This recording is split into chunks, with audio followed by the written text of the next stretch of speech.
Hey, good morning, good afternoon, good evening, wherever you might be. I hope everybody's having a good start to Wednesday. I always get the date wrong, and I noticed that. That's sort of a bad habit of mine. Okay, Wednesday, August 4th. I hope everybody is having a good start or end to their Wednesday, August 4th. And if you'd be so kind, of course, as always, to let me know you're here. It always that's always a cheerful thing for me to see that you're here. Today we're going to talk about improvisation. This is like a big thing in voiceover, right? Improvisation. Um, and I find it. Hi, Brad. So glad you're here.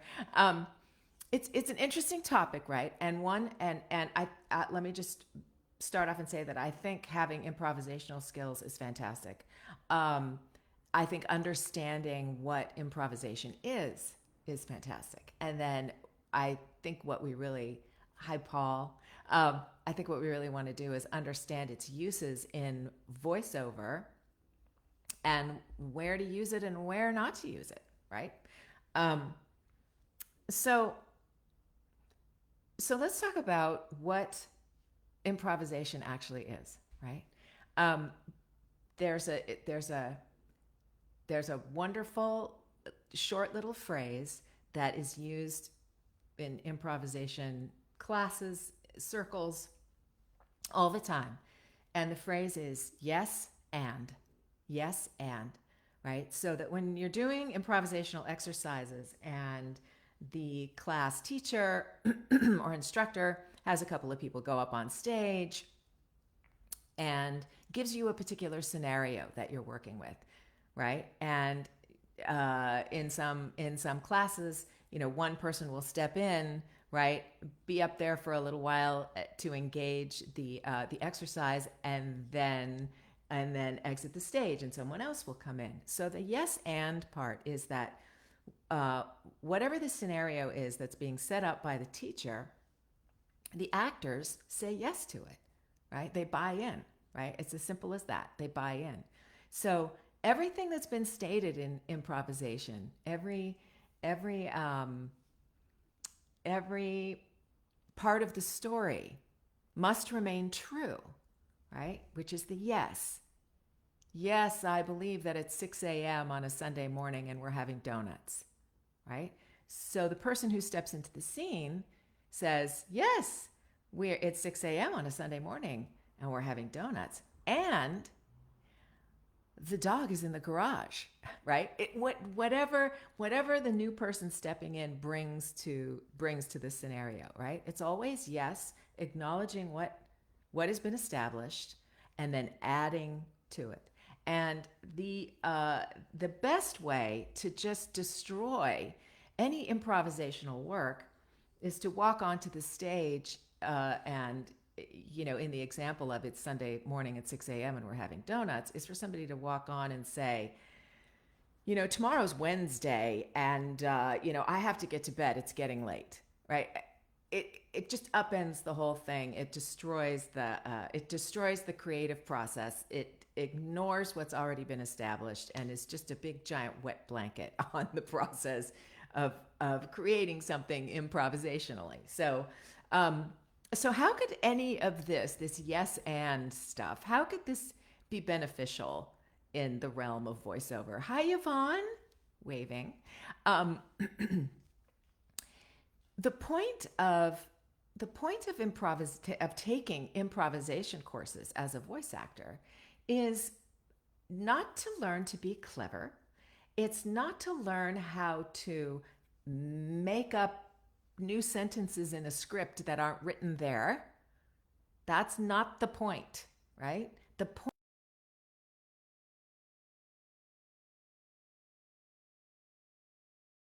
is that you are directable in a session.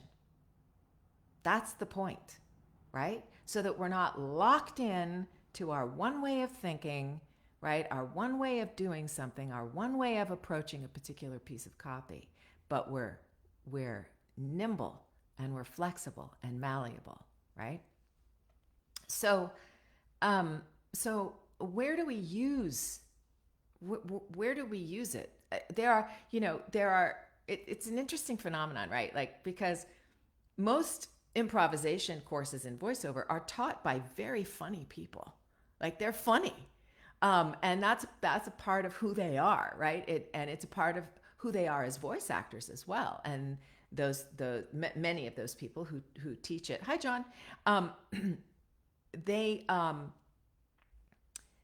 they bring their funny to the class, right? And so we as voice actors sometimes have this sense of like, oh, I have to learn how to be funny. And again, not necessarily the case. We just have to learn to be nimble, right? So not every piece of voiceover copy is funny.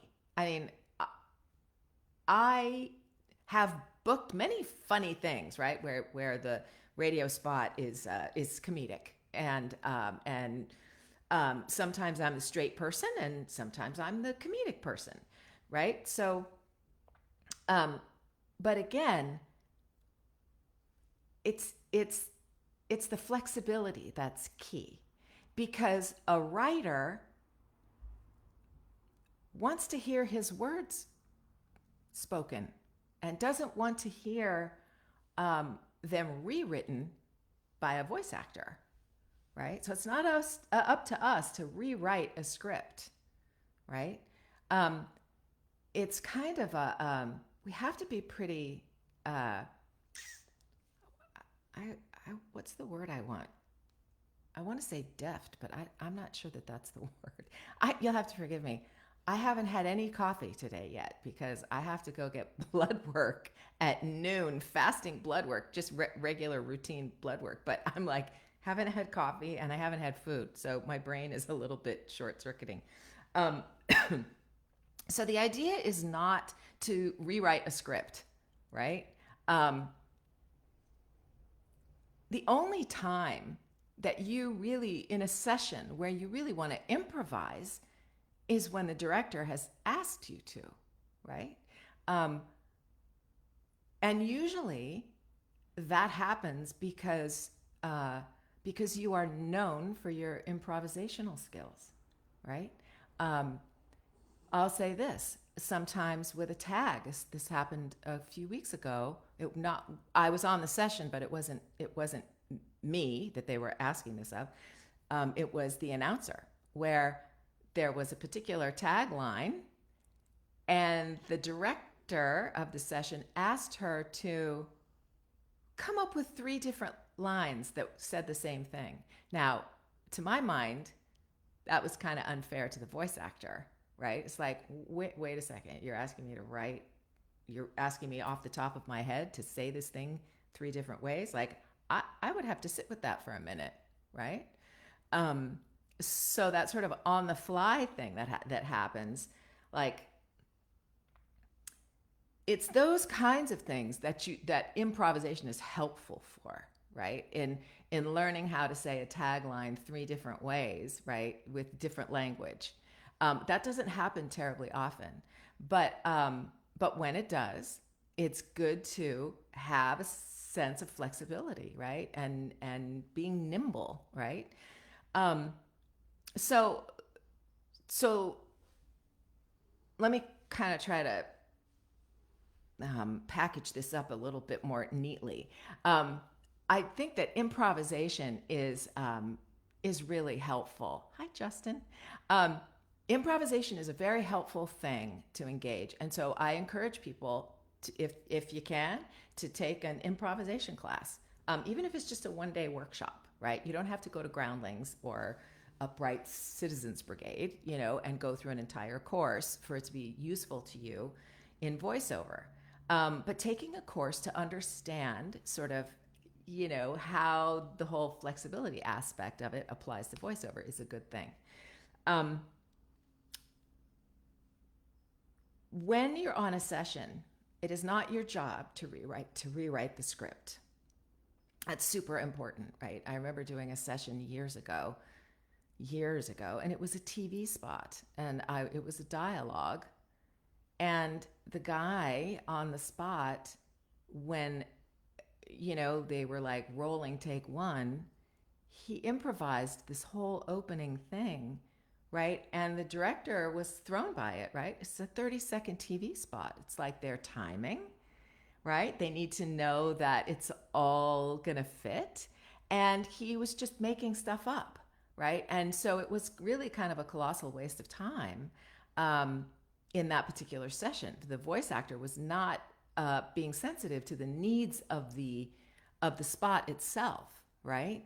Um, uh, Radio spots, TV spots, they are written to time, right? So we don't really get to play, right? So the place where you can play is in your auditions, right? But again, it's mindful play, right? Because again, your scriptwriter, your the producer of the thing, casting, they want to hear what was written on the page, right? As a rule, right? So if you have some clever or particular thing that you want to do with a funny piece of copy, it's my advice to do that sort of thing on a second take, not on a first take. The places where this differs, right, where you can throw this advice out, is if specifically in the spec it says, please improvise. We want to hear your take. We want to hear how funny you are, right? Then obviously, by all means, do your thing, right? And then the other place is in animation work, right? And yet, again, you got script writers, serious script writers, who want to hear their words, right? And episodes are timed out, so they want to hear what they've written as they've written it, right? And what I would say there is on an animation audition, if you're going to play, you're going to either play at the end of your first take, or you're going to play on your second take, and your second take should be totally different than your first take, right? It should be it should be worth a second take, right? It shouldn't be sort of the same character, but you've just added a little bit of improv, right? There are times when, voice actors do interesting and different things, right? On a take, improvisational things, and it is the improvising that makes the whole thing stand out and oftentimes books them the job, right? That is something, in my opinion, that you work your way into, right? As someone who didn't start in animation and is still really a newbie in animation, I'm pretty careful about how I improvise and what I do. And I have to be dead sure that what I'm doing is actually enhancing the character that I'm reading, right? Like that it really makes it come alive, right? But really, what a skill it is to be able to make a character come alive with the words that are written on the page, right? Because that's really what most of the time is going to be our job. So I know that most of you here aren't doing, actively, that you're not doing animation work. And so really the focus of this, I want to say, is commercial work. You're never going to improvise a corporate narration piece or an explainer video, right? Those are like pretty strict. So in your commercial auditions, just remember, TV and radio are timed scripts. So you have to be mindful of that, right? And you want to add things judiciously if you're going to. And usually on a second take. And then in a session, you're only going to improvise at the will of the director. It's really as plain as that. Um, so just to kind of wrap things up, I want to say that improvisation, again, is about learning to be nimble and learning to adjust, um, and that those skills are really necessary for every voice actor, um, who whoever steps into a session with a director, because you're going to need to learn how to take direction, right? So that's the key. It doesn't mean that you're going to be funny all the time. It doesn't mean that you have to be funny all the time. So if there's, and I have always felt that pressure of like, oh my God, I don't want to take improv classes because I'm not very funny, you know. But I got over it. In particular, I was sort of forced to get over it when I did a 2-year course in Meisner technique. We had evenings where we had guest directors where it was like, hey, we're going to do a night of improv, and I was like, oh my God, can I just move closer to the door and escape quietly? But I couldn't, so I stayed and I learned. So I want to encourage you, if you're ever able, to take a workshop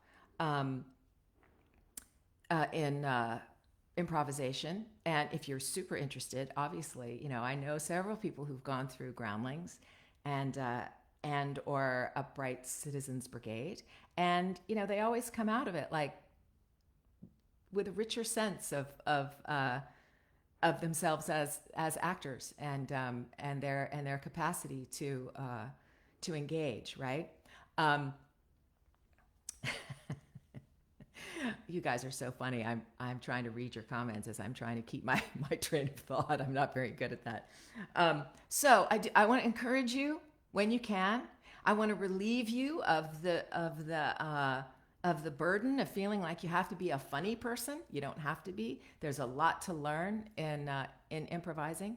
And again, it's designed. It works for voice actors so that we learn how to be malleable, pliable, nimble, right? That's what we want. And there's a great freedom in that, right? And anytime you can do anything that liberates you, right, in the booth is going to be great for your voiceover reads. So I'm just going to read through and see if I can answer it. Like if there's a question here that I can answer. It's refreshing to hear this distinction. Oh, good. And yes, back to work you go. That was Elliot. Let's see. Eric Fox, have seen people in classes add improv lines in their reads, then add them again in the same way on second and third reads. Yeah. I mean, I think we have to mix it up. I mean, classes are always different, right? We try new things, and sometimes when we do something the same way, if there's a skilled teacher there who can say, you know what, you read that exactly the same way, let's try to mix it up next time, right? You can learn what bad habits you've cultivated and undo them, right? So thank you for those comments. So I will leave you with that. It's almost 9:20, and I hope it was a slight bit of help to you. I'm not sure what the topic is next week because my dear trusted assistant Josie is still on vacation. I'm so jealous. She's in Hawaii. Anyway, I will definitely see you next week for another Facebook Live. I hope this was helpful. As always, please feel free to send me a message, comment again on this thread, and I'm happy to answer any questions you might have. So I hope you have a great rest of your Wednesday, and I will see you next week. Thank you for being here. Ciao.